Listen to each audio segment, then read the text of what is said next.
सोलापूर शहराला लाभलेले दुर्दैवी खासदार म्हणजे प्रणिती शिंदे आहेत। त्यांच्या बुद्धिमत्तेची मला कीव येते। एकतर खासदारकीचा कालावधी वर्षभर झाल्यानंतर वर्षभरात त्यांनी किती निधी आणलं हे सोलापूरला सांगण्यापेक्षा आता जवळपास खासदारकीला 1.5-2 वर्ष पूर्ण झालेले आहेत। रोज मीडियासमोर किंवा ह्याच्यासमोर येऊन दिल्लीत बसून पोपटपंची करायचं, महिन्या-2 महिन्याला एकदा सोलापूरला आल्यानंतर काही लोकांच्या समोर जाताना केंद्रातनं त्यांनी किती निधी आणलंय हे सांगण्यापेक्षा उठसूट इतर पक्षांवरती टीका करण्याचं काम हे दुर्दैवी खासदार करतात।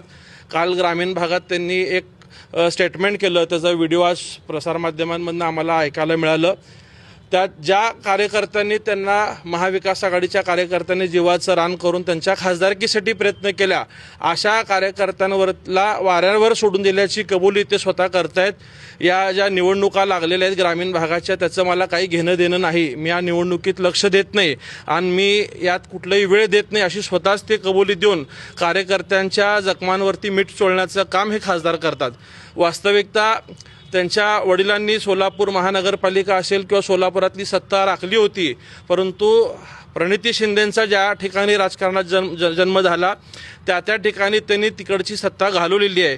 सोलापूर महानगरपालिकेतले नगरसेवक कमी करणं असेल किंवा आता खासदार झाल्यानंतरनं ग्रामीण भागातली सुद्धा हीच परिस्थिती प्रणिती शिंदे करून ठेवतात।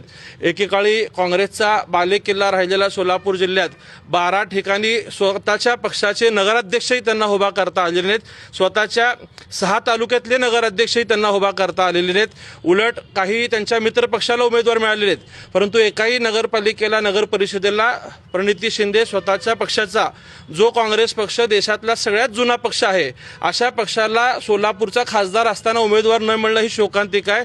आणि ह्याचा कुठेतरी पश्चाताप असण्यापेक्षा उलट जाहीर कबुली द्यायचं की मी अशा निवडणुकीला महत्त्व नाही, याच्यापेक्षा दुर्दैवी वेळ काँग्रेस पक्षाच्या कार्यकर्त्यांवरती नसणार आहे। आणि प्रणिती शिंदेंच्या बुद्धिमत्तेची कीव येते की त्यांना बिहारच्या निवडणूक प्रचाराचं प्रमुख नेमलं होतं, तिथं कुठलंही स्वतःच्या पक्षाचं अस्तित्व टिकवता आलं नाही, दारुण पराभव अपयश त्यांचं त्या ठिकाणी झालेलं आहे। आणि ह्या सगळ्या गोष्टी झाकण्यासाठी मोदी साहेबांवरती टीका करणं असेल, फडणवीस साहेबांवरती टीका करणं, स्वतःची पात्रता नसताना मोठ्या लोकांवरती टीका करण्याचं काम सोलापूरचे दुर्दैवी खासदार करतात। नेहमी वायफळ बोलण्याचं काम त्यांच्याकडनं होतं।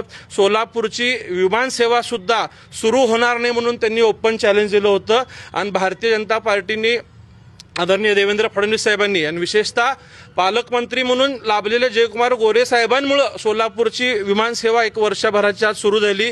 त्यावेळीसही त्यांनी गोव्याच्या विमानसेवेला टीका केली। आज गोव्याची विमानसेवा हाऊसफुल होते, मुंबईवरती बोलल्या, मुंबईची विमानसेवा सुरू झाली। हा सोलापूरचा जो विकास पालकमंत्री जयकुमार गोरे साहेबांच्या माध्यमातून सुरू आहे, हे कुठंतरी त्यांच्या पोटामध्ये दुखतंय, त्यांच्या डोळ्यात हे खुपतंय, म्हणून वारंवार पालकमंत्र्यांवरती टीका करण्याचं ते काम करतात। कालच्या भाषणामध्ये ते बोलले की पालकमंत्री चॉपरने आले, प्रचाराला फिरले। मला उलट कौतुक वाटतं की पालकमंत्री एवढा वेळ सोलापूरला देतात। तुम्ही खासदार म्हणून जितका वेळ दिला नाही त्याच्या 5 पट वेळ सोलापूरला पालकमंत्री म्हणून जयकुमार गोरे साहेबांनी दिले। कार्यकर्त्यांच्या पाठीशी भक्कमपणे उभं राहण्याचं काम म्हणून त्यांनी फॉर्म भरायच्या दिवशी प्रत्येक ठिकाणी पोहोचण्याचं काम केलं। या उलट तुम्ही खासदार म्हणून कोणाचेही फॉर्म भरायला गेला नाहीत, कोणाच्याही पाठीशी तुम्ही भक्कमपणे राहिले नाहीत। स्वतःच्या निवडणुका आल्या की कार्यकर्त्यांचा वापर करून घ्यायचा आणि निवडणुका संपलं की कार्यकर्त्यांना वाऱ्यावर सोडायची जी तुमची वृत्ती आहे ती पुन्हा एकदा आज या ठिकाणी दिसून आलेली आहे। आणि पालकमंत्री टक्केवारी घेऊन निधीचा वाटप करतात असा आरोप तुम्ही करताना तुमच्या जिभेला हाड नाही आहे हे तुम्ही पुन्हा एकदा त्या ठिकाणी सिद्ध करून दाखवलंय। वास्तविक पाहता पालकमंत्र्यांच्या माध्यमातून सोलापूर शहरातील प्रत्येक तालुक्याला भरभरून निधी मिळालेला आहे। परवाच्या नियोजन समितीत तुम्ही बोललात की समान निधी दिला पाहिजे, त्यावेळी सुद्धा अक्कलकोटचे आमदार सचिनदादा कल्याण शेट्टी यांनी आपल्याला ओपन चॅलेंज दिलं होतं की तुमचं सरकार असताना तुम्ही विरोधी पक्षाच्या लोकांना निधी दिलेला नाहीये, त्याचा तुम्ही खंडन किंवा खुलासा करू शकलेला नाहीयेत। आणि उठसूट फक्त तुम्हाला निधी, तुमच्या लेटर पॅडवरती दिलेल्या पत्राला निधी मिळत नसल्याचं दुःख तुमच्या मनामध्ये आहे आणि तो राग तुमच्यामध्ये असल्यामुळे तुम्ही असे बिनबुडाचे आरोप करता।